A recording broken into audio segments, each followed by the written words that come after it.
morning, everybody. Thanks for tuning in to Concrete with the Hosses. Just came up a little bit early. Wanted to go over another product we got in. This laser from Kaiweets company sent us this laser level. It's not like our other lasers that spin and we have a receiver. This projects a green line everywhere, and it's mainly for inside work. So where I thought we would use this is in our basements, but right now we want to get a shelf up here level with this one. Comes with a bracket that has a magnet on it. You can stick it right to the steel wall and it'll hold itself there. What's your eyes, Steve? Turn it on. And then you can see that shelf over there. I just slide this right down the wall until I hit that height. It couldn't get any easier. And then if the laser gets out of level, it gives you a warning that something's wrong and you just correct it and you're back in business. I don't want to shine the camera directly at that. So we're going to use this in our basements for setting the floor height because they're a little bit darker.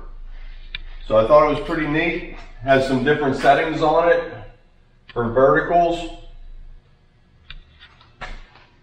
So you can set different positions, top, bottom. You can rotate it wherever you need those lines to be. You can adjust them wherever you need them to be. It's threaded on the bottom to sit on a tripod. So a lot of nice features on this, and it seems like it's well built. It came with an extra battery. It came with a reader card and a USB cord. So I think it has the whole package here ready to go. So I'm anxious to try it and see how it works. And that's made by Kaiweets. Kaiweets. I hope I'm saying that right. But there's the spelling on it if you want to look it up. And we'll give you an update in a couple of weeks and let you know how it's working out.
So this is what I pictured. We set the laser up to the steel jamb of the window and it broadcasts a beam all the way around the basement. Very easily measured down and set all of our heights. We can come over here to the floor drain and measure down and set our floor drain heights very easily. Before we'd have to pull a string and a level or set up the laser and use the receiver. So I really like this laser just for what we're doing on here. So again, that was Kaiweets Laser Company. I'd check them out. Okay, everybody, this is our day right here. We're gonna pour this basement floor. Mixer is due probably in about 10 minutes. We're gonna pull them up here, up this dirt area. The plan is to get them right over here I don't think we can get on that far side over there. So we're going to pull his front tires right up to this edge, drop a chute over the wall, attach my plastic chute to his, and hit that far wall. We'll hit this whole area in there. And then we have these footers here. So hopefully we get a driver that is willing to cross this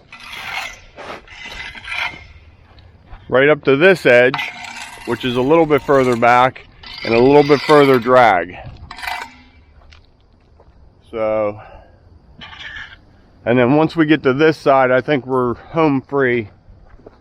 You know, we can easily get here, we can get around that side and cover all that area. So that is the plan.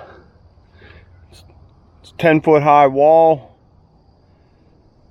We got to spread a little bit more plastic. We got our grade pins in. We're just waiting on some concrete. Stay tuned. So we got all the plastic in across the whole floor. And take notice, we lap the plastic where the concrete's going to roll over the seam. We don't want it going under that seam in between the sheets. So we put this plastic on top of that plastic, and so on throughout the whole floor. So truck is about mixed up. He'll be pulling up shortly. Pulling up. We'll just watch for any movement right here. Keep coming.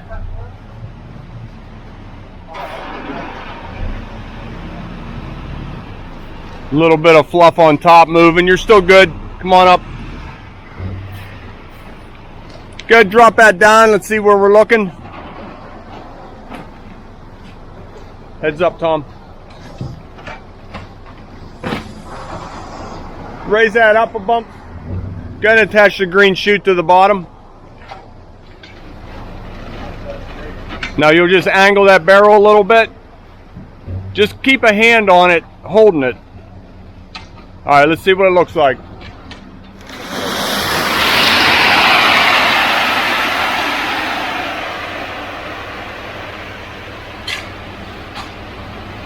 We're going to add some water to that since we have such a far drag.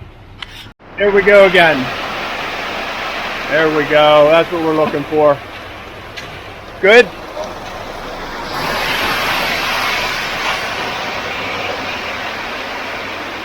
Keeping the wheelbarrow under our green chute just helps keep the weight off of the chutes.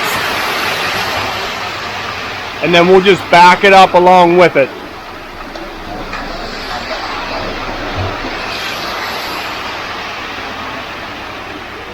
It's pretty wet, but that's okay. We got a lot of cement in it.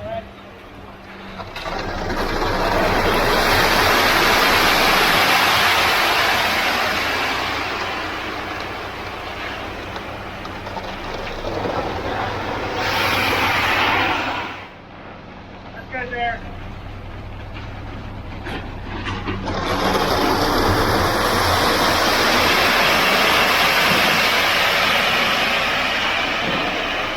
Nice cool morning. I wouldn't want to do this on a 90-95 degree day. If you have to, you have to, but I just prefer not to.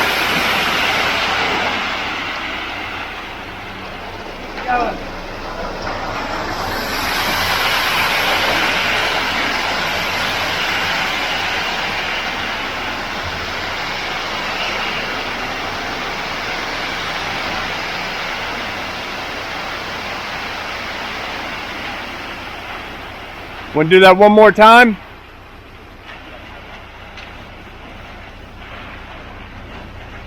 Steve's working not to get underneath those seams. Jim's floating the wall. Everybody's pushing forward.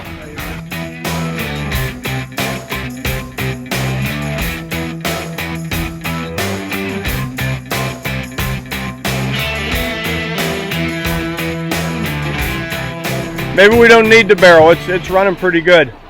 Just keep it flowing.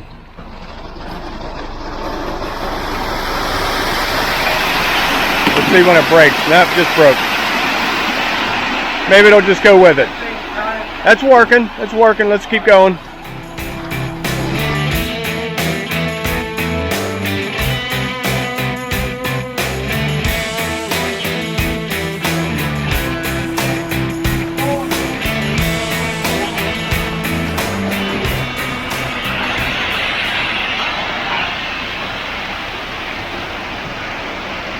You just got to be creative.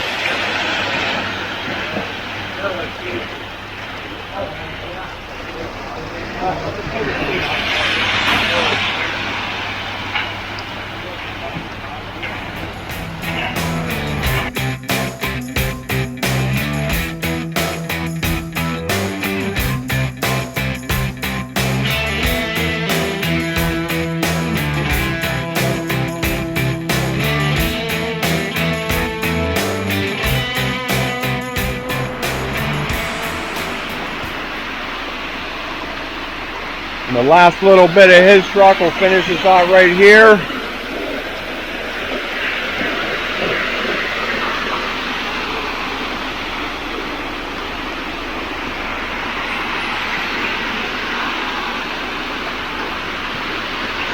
I think he's going to be about out right there. First truck's empty, second truck's mixing up.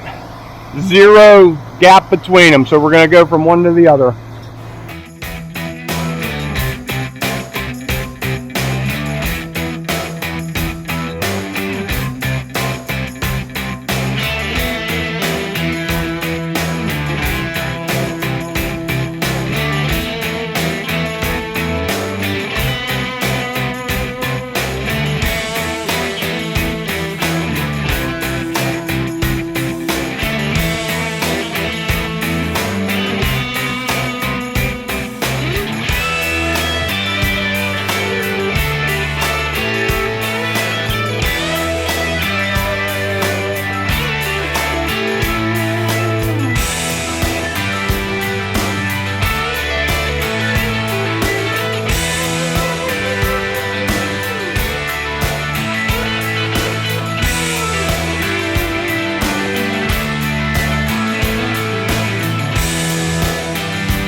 Well, we were just over there talking. We were all in 100% agreement. That sucked, but it's all done. It took an hour and a half, and we got this call yesterday. Hey, could we come and get this basement in before they did the deck? There was just no time to get a pumper lined up. So we've done them before like this. It's all done, and all in all, it went pretty well considering the difficulty factor doing this without a pumper. So I know I'm gonna get criticized on this one, but have at it. It's done.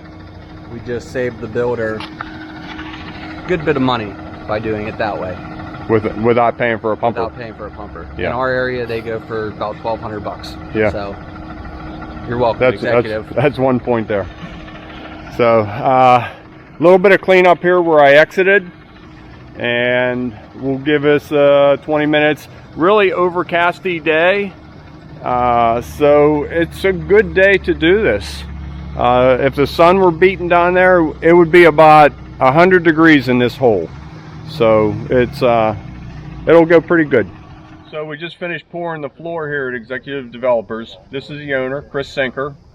And what we were just talking about is we're standing here on this hillside in the woods, and we just got talking like, Chris, how do you even start positioning a house in such a location? Yeah, and it's an interesting question because a lot goes into that. You know, what I was telling Tom first is we want to figure out the elevation of the house, right? So what we always do is we try to find the highest point, which in this case was the back right corner of the home. We wanted to hold our top of wall about 6 inches above that back right corner, and then we kind of worked our way across the foundation to make sure our driveway and turn pad worked, which in this case, this lot ended up working out really well in regards to the elevation, and our driveway worked out as well. So then you get into twisting the house as far as trying to make the home whether it's going to face directly onto the road, whether you want to put a twist to it at all. And in this case, we actually we staked the house out to be parallel with the road right of way.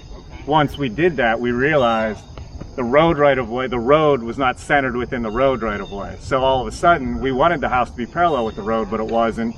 So we had to come back out and restake that to twist the home a little bit more, just to make it parallel with the actual roadway down below. And then we go to the backyard, and then we tried to figure out our backyard. Our customers here are putting a pool in. So then, prior to us even clearing the lot, we're looking at, where the sun comes up, where the sun goes down. There were some other, massive trees along the edge here that we ended up taking out, because these homeowners are thinking in their head, hey, the way the sun's going, our pool's always gonna be shaded. So, by us twisting it, it actually helped us with the sunlight in the backyard. And then we ended up taking a few additional trees out just to get them the sun exposure for their pool that they wanted. That's pretty neat. All the thought that goes into it before the hole's even dug. It's pretty impressive. It is. It's a lot. Thank you. One second. Slippery. Tim, once you're out of the way, tell me. Take it up. Now we're all lined up on the floor, and we're just gonna work our way right down it, and we'll probably just turn and come right back and get it all finished.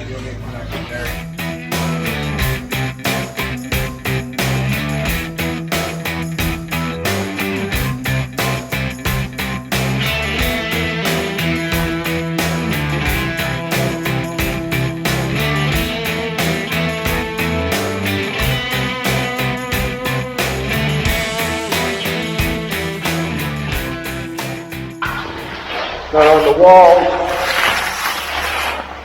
I like to keep my float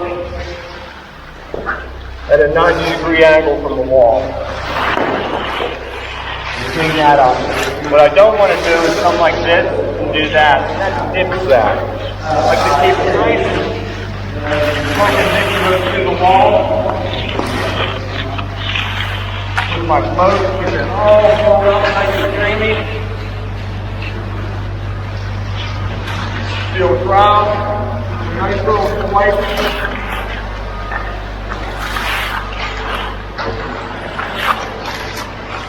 It's all good.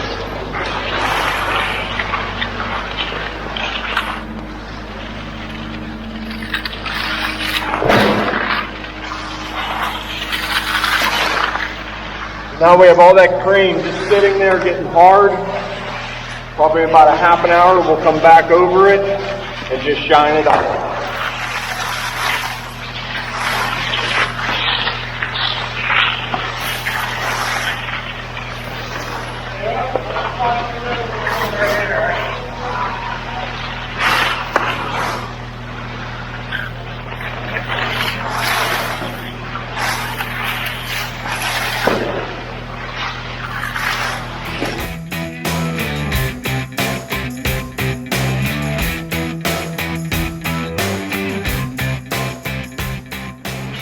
So the first half of the floor is all completed.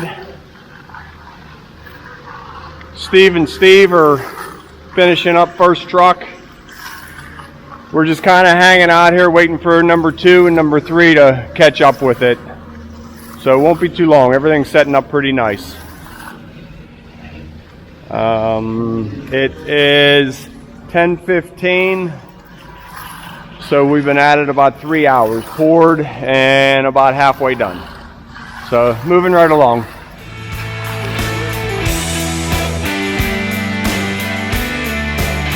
Home stretch, making their way right to the egress window.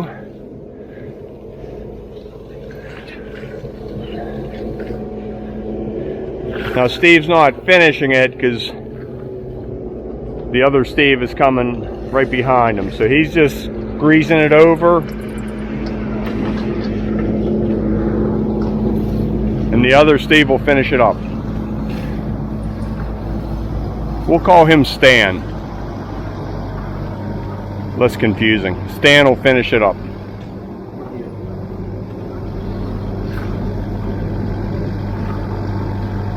We could say Steve 1 and Steve 2, but nobody wants to be Steve 2. So a little bit more and he's out of here. So that's about it for here. That's how we pour a floor down in a hole with no building on it, with no pumper. So not our ideal pick, but that's how it was today. So thanks for tuning in to Concrete with the Hosses. We're gonna head over and get a basketball court ready now. So stay tuned for that. See you soon.